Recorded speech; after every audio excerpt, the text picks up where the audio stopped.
सारिका, आपली पुरणपोळीची तयारी झाली का? नाही हो, आताची डाळ शिजत टाकली। अशा प्रकारे ही डाळ मी शिजवून घेतलेली आहे। आता वेलचीची पूड बारीक करून त्याच्यामध्ये टाकते आहे। गूळ बारीक करून त्याच्यामध्ये टाकत आहे।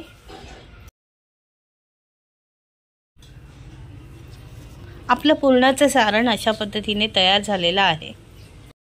पिठामध्ये थोडी हळद टाकल्याने पिठाला मस्तपैकी असा पिवळसर रंग येतो, त्याच्यामुळे मी चिमूटभर हळद टाकलेली आहे। आता जर बघाल तर किती छान मस्त लुसलुशीत पीठ तयार झालेलं आहे पुरणपोळीचं। पुरणाचा गोळा मैद्याच्या गोळ्यामध्ये व्यवस्थित टाकून तो पूर्णपणे असा या प्रकारे बंद करून घ्यायचा आहे।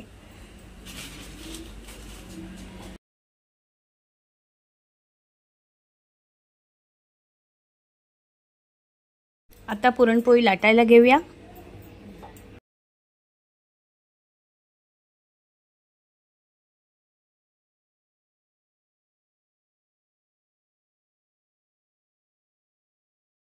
अशा पद्धतीने ही पुरणपोळी लाटून झालेली आहे। तव्याला थोडंसं तूप लावून पुरणपोळी छान मस्तपैकी आपण तव्यावर भाजूयात। पुरणपोळी मस्त छान अशी फुललेली आहे, तुम्ही पाहू शकता।